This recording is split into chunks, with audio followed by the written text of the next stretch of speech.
What's going on, family? How you doing? Good afternoon. This is Marcello with Coffee with Cello, episode 20, guys. Thank you very much for joining us today.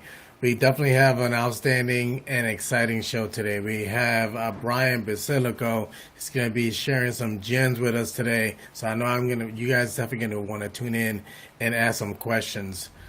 Before we go forward, I may definitely get all our particulars out of the question, out of the order. So the first thing I want to definitely let you know that opinions and expressions are solely my own and do not reflect the expressions and opinions of my corporate job, my 9 to 5. So I definitely want to get that set that clear. Let me know if you guys are watching us live or you're watching us on a replay. Put in the hashtag Team Replay, or if you're watching us live, let us know Team Live as well. I appreciate that. Also, let us know what part of the world you're watching us from. If you're watching us here locally in Atlanta, New York City, where I'm from, or California, definitely let us know that as well. And also, one other thing I want to know is that when you guys are watching the show, definitely get involved with the comments. Put your questions and concerns in there. We want to have a dialogue back and forth. So now, without any further ado, I definitely want to bring in my guest of the show today. We got Brian Basilico. Brian, thank you very much for joining us What's up, today. Marcello, man? It's a pleasure to join you. Thank you very much. I appreciate it. Thank you very much for joining me. Can you hear me okay Yep, on your side? Okay. And if you can, just raise up the audio a little bit on your I end, if you I can. sure can. Okay. Thank you. So thank you very much. So Brian, so we have. Let me put you guys on the double screen. Give me 1 second.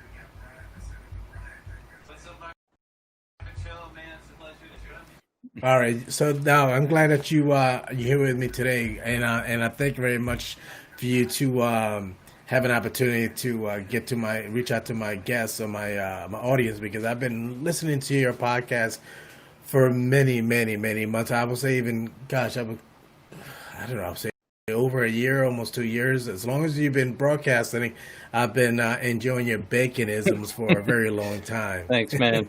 So I appreciate all the effort and work that you've been doing on the podcast. I've learned quite a bit, and you always been able to give and share some sage advice. So thank you very much for that, Brian. Now, I definitely want to be respectful of your time, so I want to get right into it. I know that what we're going to be talking about is some sage advice. So the first thing we're going to be tackling today is email and phone meetings. Can you share your insights on how your approach is when it comes down to sending emails, phone calls, and meetings? How does that play into your 5 steps? Well, the biggest thing about it is I think a lot of people, especially in this environment, have lost touch with clients. They've lost touch with past clients or current clients because either working from home or maybe they've moved jobs. And so the concept is to reconnect with these people and let them know that you're still out there and find out where they're at so that you can create a conversation with them again and kind of rekindle the flame of business. That's really kind of the core concept of what I'm talking about. Now, give me 1 second. I'm trying to bring back to my mouse over here. Now, the other thing that we was talking about, uh, that's the core. Now, can you expand on how that plays out for, like, let's say one that is watching Mhm. this and they're thinking, okay, how can what I've been doing is not working. And what I mean by not working is I'm not getting the return that I want, and I'm not getting the appointments, I'm not getting the deals closed. What would you, given that they're doing those three things, how would you recommend for them to probably audit their steps? Well, there are 5 steps that I recommend, and those 5 steps include this. Number one, the first thing they've got to do is collect data. In other words, they got to figure out who these people are, where they're at, and make sure they're staying in contact with them. The second thing is they have to organize it because somebody may have left a company and the email that you send them to, or even the LinkedIn profile, may not work. So the next thing you've got to do is once you've organized that data is you've got to reconnect with those people. You've got to send them an email, send them a direct message, do something to reestablish content or contact, and then follow up and finally get to the point where you can have that meeting. Just connecting up with somebody and saying, hey, I want to do a meeting. doesn't necessarily work, especially if they've changed companies, changed jobs, or maybe you're in between jobs. So you've got to kind of work through all of those steps. Now, when it comes down to those 5 steps, those are, you know, the bedrock of marketing and building solid Mm-hmm. relationships. Uh, when it comes down to messaging clients, and you're reaching out to your existing or even some past clients, is there? Let me say, I'm going to ask you the age-old question: do you have a specific cadence that you recommend? Yeah, I do have a cadence that I recommend, but again, going back to before you do that cadence, you've got to make sure that you're on the right plane with them, that they're at the same spot. If you just go out, so for example, let me give you an example. Let's say that somebody left company A and went to company B, and they were using you at company A, but they go into job company B, and they already have somebody who does what you do. You're going to have to reestablish that relationship. So if you send them out a cadence that you're doing to current customers that says, hey, I want to reach out and set up a meeting so we can discuss, future purchases, they may not be in a position to do that, and you may sever that relationship just because of that. That's why it's so important to reach out and figure where they're at. I mean, I can give you a cadence once that established connection has been solidified, but I don't recommend just going in for the jugular and start sending out stuff, because you could end up making it worse. You know what I mean? No, I get your point. It makes perfect sense when you break it down that way. So the thing is that at this point, I guess what we're looking at is if you're starting from either from scratch, or the contact person is either they ghosting you haven't got in contact with them in a while, so basically you start from scratch. So Right, but you've already it's got some invested, time in that relationship. I mean, you've already built up know, like, and trust with them. mhm.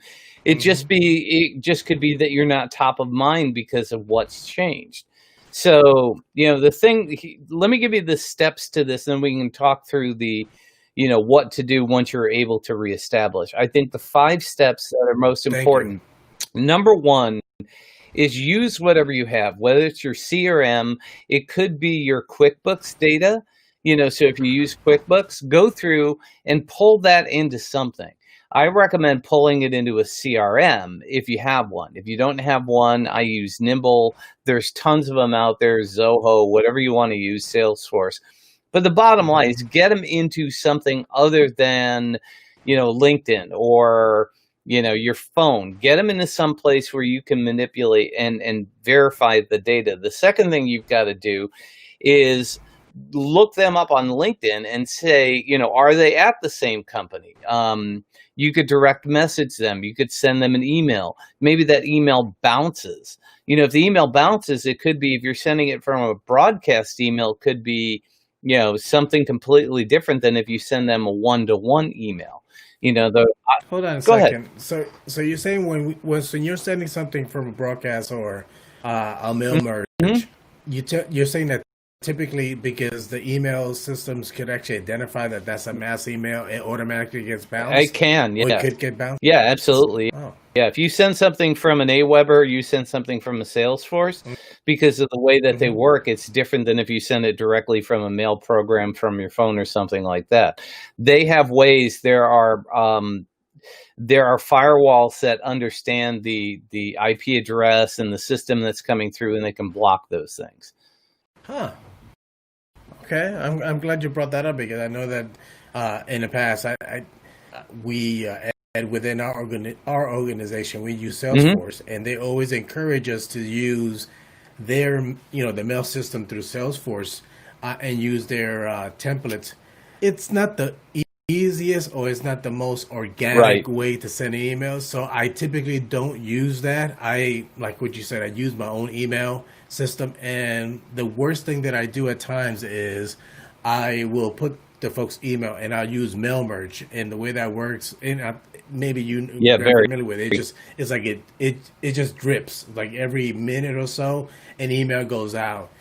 And I do get bounce backs, but usually the ones that I've seen when they bounce back is usually when the email, the individual's no longer with the company, Yeah, or or an out of office, which is awesome because then that gives you more information about that person. exactly. Yeah, but whether you send it from a Salesforce, from a Aweber, from whatever broadcast email system you're using, and sending it from a one-to-one email client, they have different properties. So that's the biggest thing you want to do is if it bounces in Salesforce, use that same email and send them one directly from your Gmail account or something.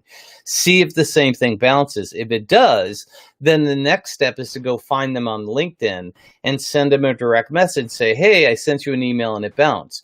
Now, inside of LinkedIn, a lot of people will connect up not only their business email account, but they'll also connect up their personal, Yep. meaning that their LinkedIn will follow them. So in other words, if they have a Gmail account, you can have multiple accounts in there. So that way, at least you can connect with them and say, hey, I saw that your email bounced. Did you move? What's going on? How you doing? How's the kids? How's the dog? Whatever it is that you've talked about Hmm. before. That way, now you can verify that. Once you've figured out what's happened, then get that information in your CRM. Hmm. Update everything. Make sure that their LinkedIn profile is updated, their email is updated, their phone number is updated. That's the next step. So once you've done that and you've made that connection, now you have the opportunity to do the things that you're talking about, which is send a drip campaign if it makes sense. But the most important thing is find out their new situation, have a conversation with them, figure out, are they doing the same thing? Are they buying what you're selling? They may have moved from medical supplies to selling bagels for all you know. So if you send And I love bagels, so that's why I'm laughing because I may want to. I may have to give them a call because you giving me the munchies now. exactly, but that's cool. Maybe you buy a few bagels from 'em and find out that maybe you could still sell them something. But you've got to reestablish that connection, and that's what's happening in this world today. Is people are moving a heck of a lot quicker. It used to be that people had stayed at a job for 3 years. Now it could be 3 months. You don't know. Now, now that you mentioned about moving around, I'm curious to know what's your take on how COVID has affected so much when it comes down to like Oh, marketing and even sales. Like, what's your what? I mean, without opening a bag of worms, yeah. what's your take on that? Because we could be talking forever on Well, that I one. mean, COVID has changed a lot of different things. Let's face it, we're doing a lot more, Zoom meetings than we are face-to-face meetings, right? That's one thing. Hmm. Secondly, people are working from home. A lot more people are working from home, which means that they may have, limited bandwidth because their kids could be on at the same time. I mean, there's a whole bunch of different things that are happening from a business standpoint that you need to pay attention to. And again, I look at relationships as an investment. It's no different than putting money in the bank. You've invested in that relationship. And even if they are in job B now, you don't know if they're going to go back to job C, which is the same thing they did before. Just because Hmm. somebody, like I say, goes from selling medical supplies to selling bagels doesn't mean they won't get another job selling medical supplies. So, you have to, it's always worth staying in touch with the people that you've been in touch with before. So COVID just adds a layer of Yeah. complexity to it, because it's really amplified things that have been going on anyways. I tell you, when you mention that, I think about what I typically share with my clients after we agree to terms. They're asking me like, "Well, when is the next time I'm going to see you? When's the next time I'm going to hear from you?" And I usually follow up by saying, "Don't worry about it. Chances are you'll get sick of Right, me right. because." And this is why, because I'll give you an example. Let's say, for instance, like one of my customers own several franchises of Chick-fil-A restaurants. So I have in Google an alert. So whenever Chick-fil-A comes up in the news or there's an article that comes up about Chick-fil-A, I'll be notified. Right. So then what I'll do is that I'll reach out to my client or clients and say, hey, I noticed that Chick-fil-A did this. And I'll read the article, and if I find something remarkable, I'll share it in my email and then refer back to the link to the article that I read. basically, instead of sending a corny email saying, "Hey, hi Brian, how you doing?" I'm just sending an email just to check in. Well, yeah, Which I mean, I hate those yeah, emails. relevance is important in this stuff, man. It's like, okay, and one of the sequences, that I talk about in my book, in my next book, it's Toilet Paper Math, is I talk about a sequence of emails. Let's say somebody's gone to your website and downloaded something. Now we're talking about prospects, okay? They've Hmm. downloaded something. The first thing I suggest that people do is connect up with them on LinkedIn and say, "Hey, I saw you downloaded something. I'm here to answer any questions that you have. I'd love to connect with you. I'm not here to sell you anything." That's email number one, or could be direct message number one. Number two should be something like, "Hey, just checking to see if you had any thoughts on the ebook or whatever you downloaded. By the way, I can give you another ebook or something without you having to download something.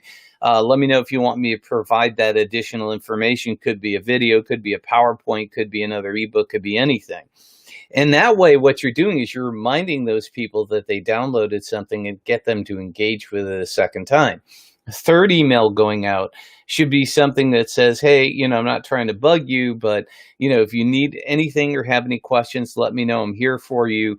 And that's it. Just, basically staying top of mind with that topical information of an action that they took. So somebody's purchased from you or somebody's reached out to you, you need to figure out what that sequence of emails is going to look like based on your market space, your clients, their needs and their buying cycle. Because B2B and B2C have two different buying cycles. B2C, business to consumer, tends to be like quick. They make a decision, they Very buy something, transactional. right? But in the B2B world, it could be up to 2 to 3 years. And that happens to me all the time. People will see me give a speech at a conference, and then 2 years later, they'll call me up and say, "Dude, I'm ready to work with you." It's like, yeah. "Oh, I saw you speak in Atlanta, or I saw you speak in Denver," or something like that. It's like, cool. But they've been following me like you do with the Bacon podcast, with the blogs, and the Hmm. Baconisms and things like that. They're just not shouting out at the rooftop saying, "Hey, I love your stuff." But it's been in there. It's stuff that's sitting out there they're paying attention to. And it just so happens that one day, one of those Baconisms, one of those podcasts, something I've done triggers them, and they reach out and say, "Let's talk." That happens all the time. You know, when you say that, I think about what you shared a moment ago. Just when it comes down to is that every client or every, I guess in this case, every client or every specific sector. Let's say, for instance, restaurants. The way that you're gonna address restaurants or even a specific client is not gonna be the same way that you reached out to another restaurant or another client in the same industry. Is that what you're saying? Right, exactly. Every client is individual. I mean, they have different needs, they have Hmm. different wants, they have different personalities. I mean, have you ever heard of a tool called Crystal?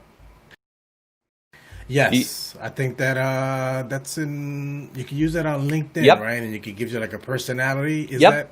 But I heard of it, but I haven't used it. Can you tell me how that Yeah, what it works? does, it goes into LinkedIn, it goes into Gmail, and basically does a personality profile on the specific person that tells you, their Myers Briggs or their DISC. And what it says is this person skeptical? Is this person, a driver, a high D?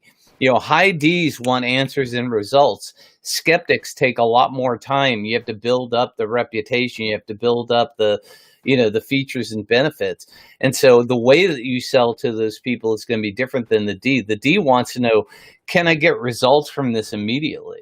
The S wants to know, what's it going to look like in 2021 if I start working with you? So you just knowing that and knowing how people perceive information gives you a leg up on how to communicate with them. So yeah, every person is different. Every instance is different. And you just can't take a blanket thing and throw it out there. You can, but what you're going to get is what every advertising gives you.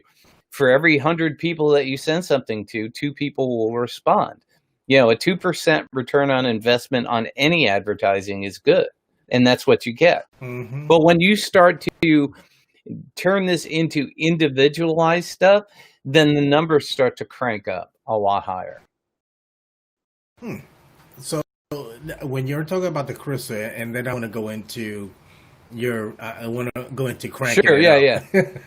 So on crystal, given that it appears that you're versed on using that platform or that Yes. service, have your experience been that when you do run that service or use that platform on someone's profile, that the results that they give you have been pretty spot on, or they nail it? What has been your experience when it comes out to using It's crystal? what they propose or what they say. It's about 80% accurate.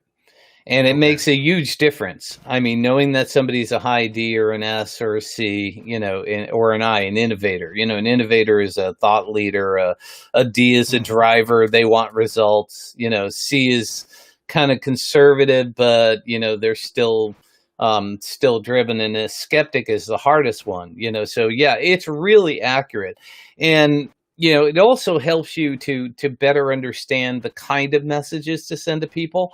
It even gives you ideas on how to approach somebody, whether to say, you know, do I say to you, Marcello, or do I say, hey, Cello? It's like, is it more formal? Is it more informal?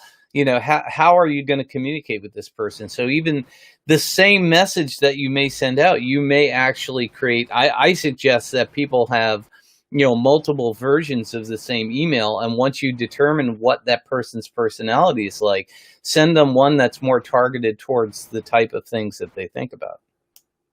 When you say that, I I think about sometimes when I get emails back from my clients or even a prospect, and when they respond back saying hey or hi or hello, I generally, before responding back, I'll go back to see how they replied to my email and mirror it. Exactly. Even though sometimes mirroring face to face is, that's so cliche or so old. If you're standing in front of, or you're sitting in front of someone and you're doing an assessment and they cross their legs, crossing your legs shortly afterwards, that's so like the 80s, Right, right. those days, you don't do that anymore. But when it pertains to emails, I agree. You definitely want to mimic it, or mirror it for that matter, because if they come to you and say, hey, Cello, and then you come back and says, hello, Mr. Right, right, Basilico. right. Exactly. It's like, oh gosh, are you serious? It just, if anything, it's like either they think that, okay, this guy either is sending me a canned email, or this guy's a stiff, one or the Right, other. exactly. Yeah, it's always better to. Here's the bottom line. And I say this all the time: is that people like to be communicated to the way they like to communicate. Hmm. That's the other thing too. Is some people, are into text. Some people are into phones. Some people are into email. Some people are into smoke signals. I mean, it doesn't matter. However they want to communicate, you've got to figure that out and communicate with them the way that they like to communicate back. Hmm. No, I agree. I'm glad you mentioned it that way, because when it comes down to it, that it makes all the more of a difference, because it's just how they want to be reached and how they want to be talked to. That's when it comes. That's how people really get the gist of it. Yep. So that Hmm. makes sense. Now, I wanted to touch on your 10-10-10 rule, Right. because I wanted it to be. You told me about it when we communicated via message, and I've listened to it numerous times, and it makes so much Hmm. sense. I tell you, when I think about it, I implement it, and it works great. The results are good. I have to do a better job to do it more often. I'll be Right. honest with you. But can you share with folks how that play into your cadence or your Yep. approach? Okay, so the 10-10-10 rule is very simple. You take 10 people, you spend 10 minutes and send them 10 words. So what that means is 10 people, 1 minute per, and 10 words. And you reach out to them based on how they want to be communicated to. And you say, how are you doing? And how can I help you? Now, those two phrases are malleable, meaning that you pick and choose based on the person and what you know. It's like, Hmm. hey, Cello, what's up? Loved your show, man. Let me know if I could ever be a guest. Or do you need other guests? Can I help you with that? It's like, how do I reach out to you? Those 10 words to stay in touch with you. So the point is if you do this 10, 10, 10, and it boils down to, how you make it happen is you schedule it in every single day. Every morning, I have 3 things that I do. I find a quote of the day and I put it on Facebook, LinkedIn, and Instagram, or Twitter and Instagram. I then go in and wish everybody who has a birthday, and then I reach out to 10 people. And it could be some of them on LinkedIn, some of them on email, whatever it is. But every single day I do those 3 things. It's the first thing I do when I get up. If you reach out to 10 people every single day for a month, including weekends, that's 300 contacts. You could do that once a month consistently. You'd have more than enough business than you could possibly imagine. Even if you did 5 people, just Monday through Friday, that would be 100 contacts. So think about that. If you have 300 contacts and you did that every single month, you would be able to go through 300 contacts in 3 months and then recycle again and reach out to them again every quarter. So, but it's the consistency of just basically reaching out to them. And like you said, it could be, hey, Chello, here's an article I think you'd like, man. It could be anything like that. But the bottom line is you initiate the contact. I guarantee you it's the 80-20 rule.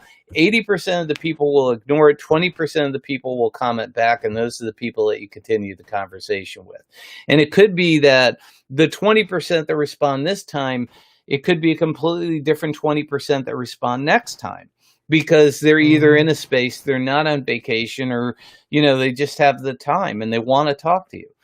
So that consistency, first and foremost, if you do it consistently, it doesn't look like a pitch. It looks like you really care about them. So that's the key.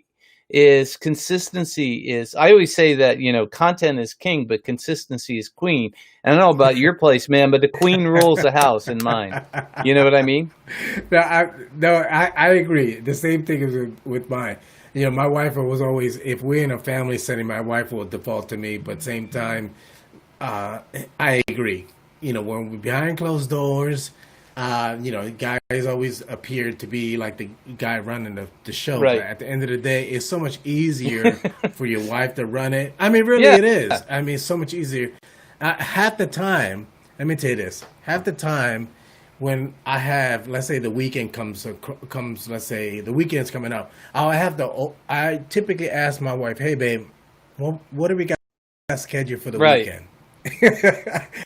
I mean, because she, like you said, she runs the show, and it makes it so much easier that way. Because we live as in our industry and what we do in sales and marketing, we stay really busy. So if that's something that they love to do, by all means, let them have that show. But and the longer you're married, the longer you're married, the more you can predict it. Say, so honey, do you want me to go trim the bushes and do this stuff this weekend? Oh my God, that was on my list. Then you've proactively read her mind and you get it done. You are the king, man. It's bonus. When you say that, I think about this is totally on a personal level. So just recently, I've noticed that our sliding door, not recently, I'm sorry. I mean, if my wife hears it, she's like, what are you talking about? Our sliding door has been, we've been wanting to replace it. It works fine, but, it looks like it needs to be replaced. Just out of the blue, I just came out to her about 2 weeks ago. I said, hey, babe, I've been thinking. I think that we should, finally replace the sliding door. Man, she lit up like a Christmas tree. Yep. Like you said, so it makes perfect sense. Yeah. So getting back to you, I want to be respectful of your time, and I want to find a way to wrap up and have folks to learn about what you're working on now and how they can reach to you. So I know that you said you're working on a book that you haven't released yet. Can you share with folks content that you have available out there, and also different platforms that they can connect the with easiest way to contact me in any way, shape, or form is just search Brian Basilico. It's BrianBasilico. You can find my books on Amazon. You can find my podcasts, my blogs. Connect up with me on LinkedIn. Follow some of the stuff that I'm doing. The new book I'm working on is called Toilet Paper Math. That's a conversation for another day. It would take me a while to explain it, but it basically is about understanding what are you paying for and does it make sense? And it's primarily geared towards B2B businesses. But I have 3-4 books sitting out there on Amazon. One's a workbook, 3 other books, and they're all about online marketing, networking, social media. The biggest one is it's not about you, it's about bacon relationship marketing in the social media world. So it talks about how to do the kind of things that I've been talking about with you today, online. And everything boils down to relationships, because relationships are the currency of business, man. I can tell you this much. Thank you very much, Brian. It must have been that because I've been watching you and listening to you for some time now, that I was thrown off my game. I typically do my shows, so I have to apologize that the way it came off initially, it was a little bumpy. So I have to apologize on my end. But I would love to see if you entertain to come back at a later time. I just schedule you, and we can give a tease about the book that you're writing about the paper. It's toilet paper math. Here's the bottom line. I'll give you a real quick explanation. Please. Okay. Toilet paper originally, when it came out, was 4 by 4 inch squares. They shrunk it down to 4.1 inch by 4.1 inch, and today it is now 3.7 inch by 4.1 inches. They put a ton more on a package, and they give you these mega rolls now, so you get tons more toilet paper, much smaller in size, and then they put in a mega roll, and on the outside it says 9 equals 36, 12 equals 128, and the math doesn't add up. But what they're doing is they're saying, hey, you're getting more for your money because you're buying this big thing, when actually all they're doing is advertising to you that you're buying less and paying more for it. Mm-hmm. So it's really about understanding what the heck you're getting. And that's essentially what the book is what are you getting with your marketing? What makes sense? And where do you get a real return on investment? And especially in the B2B world, it's very different. Because what happens in the B2B world is, the owners just say, hey, go find an agency and have them post for us and blog for us and buy ads and do SEO. But if they're missing all the other parts that actually turn that into cash and turn that into business. And that's what the book is about. Well, I'm glad. Thank you very much for providing that quick summation about this book. And you're right about that. I didn't think many people actually paid attention to the bottom of the packaging that tells you exactly how much product you're getting. Now, regardless how big the container or the packaging looks, it's always on the bottom. The total yard is what you're getting, is what you're paying for. Right. Not the appearance. And they're charging you more for less. It's the thing. That's the biggest thing about it is, unless you break it down and understand what the heck you're buying, you just buy it based on whatever the advertising on the package is, The other thing that I could think about that rings a bell when you talk about packaging is ice cream containers. Years ago, when I was growing up, and you can see my gray hair. I'm up in age. I remember half gallons. Right. They don't sell half gallons anymore. It is the profile of the half gallon, but when you move it this way, it's skinnier. Right. So you're actually getting less, you're getting less, but it has the same footprint, appearing-wise, as the half gallon. But when you turn it sideways, it's less. And obviously on the bottom, it tells you it's less than a half gallon as well. Oh, yeah, it's just same thing with bottles and things, man. What happens is they give you a bottle that looks like an 8-ounce bottle of something you're buying, but there's a bunch of glass at the bottom that's actually pushing the stuff up, and you're only buying 5.5 ounces for what you used to buy at 8 ounces. Yeah, it's all packaging. Oh, I see what you're talking about. Oh, just right, like wine exactly. bottles. Yeah. Okay. Yeah. Huh. Okay. I like that. Brian, thank you very much for joining me today. I appreciate you giving me the 411 on everything. Now, outside of the baconism, what else is going on that you can share with us before we wrap up for today? Not a whole lot. Just what I suggest, if people want the latest and greatest, subscribe to the Bacon Podcast. That's where all the good stuff is happening. And the book hopefully will be out in August. And so go to Amazon, check it out. And if you want to contact me, I can add you to an email list and let you know when that's coming. And if it interests you, if not, the other books are still relevant and still great and still usable. So Fine. Thank you. I appreciate that. Again, I apologize for the rocky start, but thank you very much for hanging in there with me. it's all good, man. Hey, this is live TV, it is what it is. That's the only thing is that sometimes just getting used to it is the challenge, but I appreciate you hanging in there with me. Thank you. You have a wonderful evening and a good afternoon. Thank you very much for hanging out with me today. Thanks, Chello, man. It was great having coffee with you, brother. You're welcome. Take care.